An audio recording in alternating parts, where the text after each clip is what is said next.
Good morning. तो इससे पिछले वीडियो में आपने प्रकाश का परावर्तन पढ़ा था और वो समतल दर्पण से परावर्तन पढ़ा था। आज अपन थोड़ा उसमें से पढ़ते हुए आगे स्पेरिकल मिरर यानी जो गोलीय दर्पण है उसके बारे में पढ़ेंगे और उससे भी प्रकाश का अपन परावर्तन पढ़ेंगे। ठीक है, तो सबसे पहले अपन ने जो पढ़ा था उसको मैं थोड़ा सा रिवाइज करवा देता हूं। समतल दर्पण से परावर्तन ये आप पढ़ चुके हैं। इसमें आपने क्या पढ़ा था? आपने पढ़ा था कि यदि परावर्तक सतह समतल हो तो उसे समतल दर्पण कहते हैं। ये परावर्तक सतह है और इस साइड में अपन ने पॉलिश की है। जिस साइड में परावर्तक सतह है उधर प्रकाश की किरण को आपतित करेंगे। ये आपतित प्रकाश की किरण है। जहां आपतित हुई है वहां क्या बनाएंगे? अभिलंब बनाएंगे और समान कोण बनाते हुए प्रकाश की किरण को परावर्तित कर देंगे। यानी ये जो आपतन कोण है वो हमेशा परावर्तन कोण के बराबर होता है। ये नियम अपने बहुत काम आएगा। कोण I इक्वल टू कोण R होता है। जब कोण I इक्वल टू R होता है तो अपन ने पढ़ा था कि समतल दर्पण पर जब कोई प्रकाश की किरण लंबवत आपतित होती है तो आपतन कोण का मान 0 है, क्योंकि यही आपतित किरण है और यही अभिलंब है और आपतन कोण 0 है। तो चूंकि I इक्वल टू होता है R और I 0 है तो R का मान भी 0 होगा, मतलब परावर्तन कोण भी 0 होगा और प्रकाश की किरण जिस पथ से आई थी पुनः उसी पथ से लौट जाएगी। यानी जब भी प्रकाश की किरण किसी दर्पण पर लंबवत आपतित होती है वो प्रकाश की किरण उसी पथ पर वापस लौट जाती है। ये अपन ने पढ़ रखा है। इसी को कनेक्ट करते हुए अपन आज गोलीय दर्पण पढ़ेंगे। और तो आज अपन पढ़ने वाले हैं गोलीय दर्पण।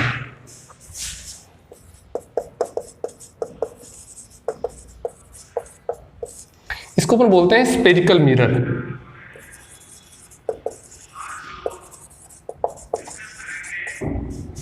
स्पेरिकल मिरर गोलीय दर्पण में, इसको गोलीय दर्पण क्यों कहते हैं? क्योंकि इसकी जो परावर्तक सतह होती है वो गोलीय होती है।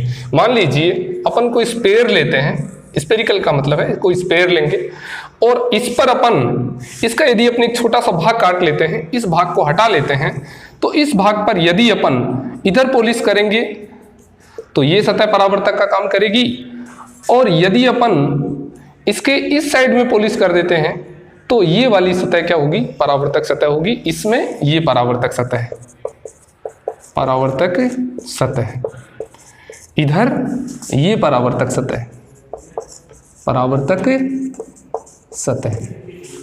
तो ये जो गोलीय दर्पण है वो दो प्रकार का हो जाता है। एक को अपन कहेंगे अवतल दर्पण और दूसरे को कहेंगे उत्तल दर्पण। यानी गोलीय जो दर्पण होता है वो दो प्रकार का होता है। आपने जो समतल दर्पण पढ़ा था इसमें चाहे आप इधर पॉलिश करो चाहे आप ऊपर की तरफ पॉलिश करो, ये परावर्तक सतह है, इसमें ये परावर्तक सतह है, दोनों कैसी है? समतल है। इसलिए इस दर्पण को क्या बोलेंगे? समतल दर्पण बोलेंगे। इसके कोई टाइप्स नहीं होते हैं क्योंकि दोनों ही सतह एक जैसी है, चाहे ऊपर पॉलिश करो चाहे नीचे पॉलिश करो। लेकिन इसमें बाहर की तरफ पॉलिश करेंगे तो अलग दर्पण बनेगा, अंदर की तरफ पॉलिश करेंगे तो अलग दर्पण बनेगा। ये जो गोलीय दर्पण है वो दो प्रकार का होता है।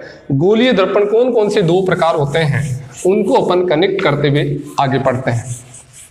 तो गोलीय दर्पण कितने प्रकार के हुए? दो प्रकार के हुए। एक को अवतल दर्पण कहेंगे, दूसरे को उत्तल दर्पण कहेंगे।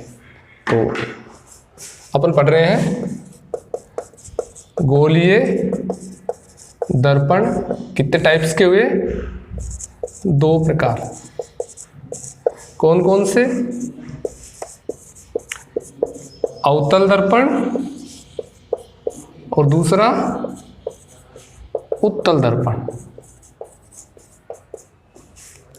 अवतल जो दर्पण है उसको कहेंगे कॉनकेव मिरर और इसको कहेंगे कॉन्वेक्स मिरर। अब अपन कॉनकेव और कॉन्वेक्स मिरर जो होता है वो कैसे आपतित किरण को परावर्तित करते हैं उसके बारे में देखेंगे। सबसे पहले अपन बात कर रहे हैं अवतल दर्पण। कौन से अवतल दर्पण की? अवतल दर्पण।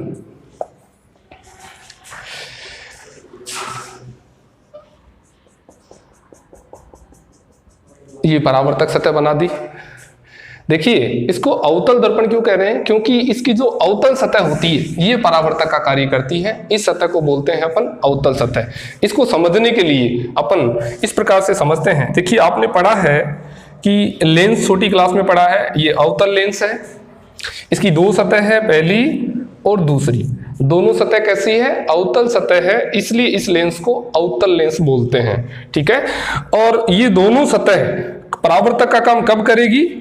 जब इधर पॉलिश कर देंगे तो ये सतह परावर्तक का काम करेगी, अवतल सतह। इस साइड में पॉलिश कर देंगे तो ये वाली सतह भी कैसी सतह है? अवतल सतह है, परावर्तक का कार्य करेगी। अब देखिए मान लीजिए आपके पास इसी प्रकार से उत्तल को भी अपन एक साथ पढ़ लेते हैं, पहले समझ लेते हैं। ये कौन सा लेंस है? उत्तल लेंस है। और इस उत्तल लेंस में दो जो सतह होती है, ये पहली सतह है, ये दूसरी सतह है। दोनों सतह कैसी है? उत्तल सतह है। और दोनों सतह उत्तल सतह है, इसलिए इस लेंस को अपन क्या बोलते हैं? उत्तल लेंस बोलते हैं। ठीक है, अब ये उत्तल सतह परावर्तक का काम कब करेगी? जब इस साइड में पॉलिश करेंगे। इसी प्रकार से ये वाली उत्तल सतह परावर्तक का काम कब करेगी? जब इधर पॉलिश करेंगे। तो ये आपका उत्तल दर्पण, ये भी आपका उत्तल दर्पण। तो दोनों दर्पण कैसे हैं? उत्तल है। ये दोनों दर्पण कैसे हैं? अवतल है। परावर्तक का कार्य कर रही है उत्तल सतह तो उत्तल दर्पण, परावर्तक का कार्य कर रही है अवतल सतह तो अवतल दर्पण। इसी प्रकार से अब देखिए इस लेंस में ये जो अवतल सतह है वो परावर्तक का कार्य कर रही है, इसलिए इस दर्पण को अपन क्या बोलते हैं? अवतल दर्पण बोलते हैं।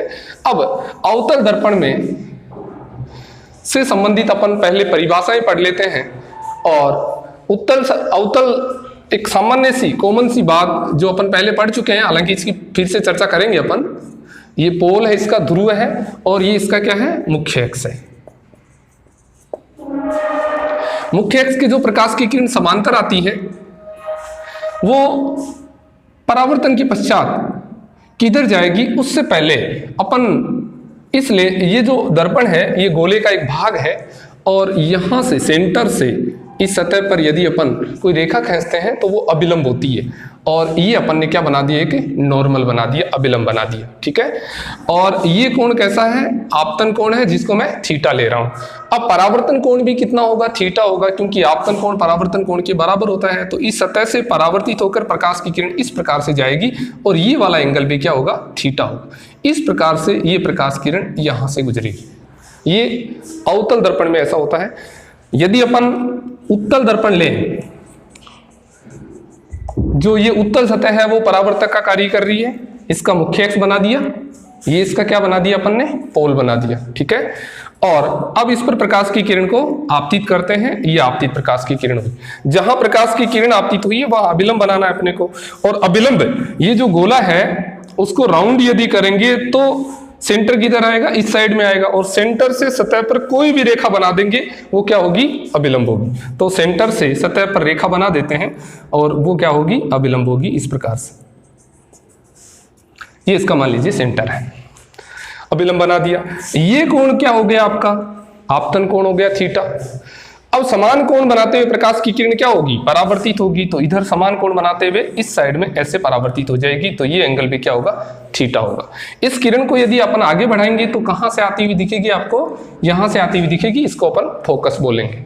तो यहाँ पे जो फोकस बन रहा है वो रियल फोकस बन रहा है, यहाँ जो फोकस बन रहा है वो इमेजिनरी फोकस बन रहा है। ठीक है, तो इस प्रकार से यहां एक बात और समझ में अपने आ रही है कि ये जो दर्पण है ये आपतित प्रकाश किरण को कन्वर्ज करता है, इकट्ठा करता है, और ये जो दर्पण है वो आपतित प्रकाश किरण को फैलाता है। ये दर्पण आपका उत्तल है और अवतल है, और ये दूसरा कैसा है? उत्तल दर्पण है। तो इनका नया नाम और हो गया। ये कौन सा दर्पण हुआ?